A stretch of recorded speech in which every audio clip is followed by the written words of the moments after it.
Welcome to the Gazette's Her Women of Achievement Honoree Spotlight. I'm your host, Emily Hawk. I'm the special sections editor here at the Gazette. And with me today is our Her Honoree, Jess Novotny with Prestige Dance Studio. Hi, Jess. Thank you. Thank you for having me so much. I appreciate it. Yeah. So I'm just going to go ahead and dive right in here. Could you maybe tell us just a little bit about yourself? Yeah, so I am the founder and CEO of Prestige Dance Studio. We opened our doors in 2013. We now serve over 500 families in the corridor and are an elite dance studio here. Um, I moved here after living in Chicago for 5 years. My husband and I were looking to relocate after our first daughter.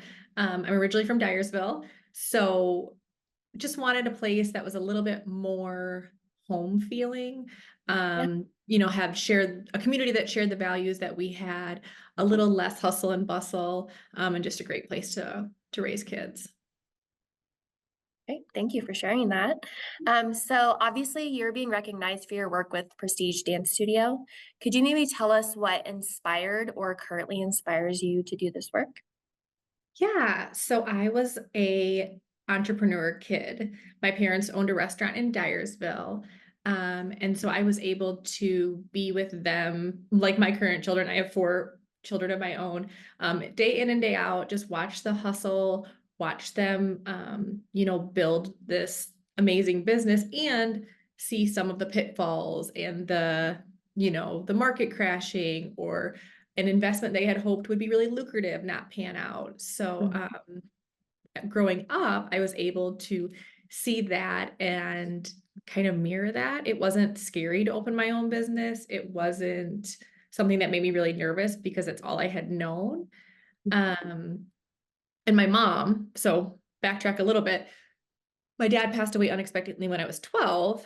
My mom had to take over the business fully. So I was able to, at that time, it was just she and I at home. So I was able to really be with her all day, every day, see what she did to enrich people's lives, see how she was able to help her employees. And a lot of what I do now, I'm realizing is very similar to what she did. Um, so that is a big inspiration for me. And then the other part of it is my children. So I want them to see someone work really hard. I want them to see someone be in control of their financial future based on, what they're willing to put in, how much they want to hustle, how creative they can get, and just be able to create a life that they would like. I work alternative hours, a lot of, nights and weekends, and just kind of showing them that they can do whatever it is they would like. So those would be my inspirations, I would say. Awesome. And could you maybe tell me, so transitioning from inspiration, could you maybe tell me some bold choices that you maybe had to make to get to where you are today? Yeah, so we were living in Chicagoland in February of 2013, knowing we wanted to relocate, and really just diving all in, putting our house on the market, transitioning here. My husband took a job outside of his field, just to make ends meet. And we just slowly and surely, we moved May 1, started advertising May 20, and just kind of worked and went into it knowing we couldn't fail, knowing I couldn't fail. We had so much at stake, financially, and just knowing that it was all on the line. And from there, just kind of diving all in has been something that I keep doing, and whether Yeah. it's going to work or not, it's going so hard and giving it 110%. And then if for some reason something doesn't work or we decide that isn't the great fit anymore within the business or we want to pivot or, move directions, we can, knowing that I gave it everything. So, and I also think the bold choice is to sort of not do the conventional thing all the time. You Yeah. know, we're big advocates for finding your own path here at the studio, finding what's going to make you truly happy, finding your own personal genius and really leaning into that and helping these students navigate through their life, on a path that's best for them. Yes. And so that's actually a perfect transition into my next question. So, what advice for others who are currently still building their stories, what advice would you give them?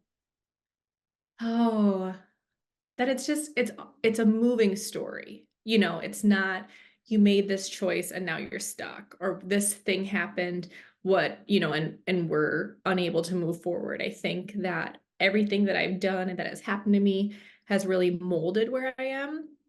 And I know it's a little cliche to say like I wouldn't change a thing, but truly like even the really bad stuff has made everything we have now happen. Um I mentioned earlier, we have 4 children that are super involved in the community. The corridor is a phenomenal place to raise kids. So by us taking that big leap in 2013, we were able to have a more comfortable lifestyle in this area. Our kids are able to be surrounded by a like-minded community, very family focused, very, I think, humble in a lot of ways. Just put your nose down, get to work. Um, and we've just built this really fun surrounding in the last 10 years. So I think just keep pushing forward. You're going to screw up. You're going to make big mistakes.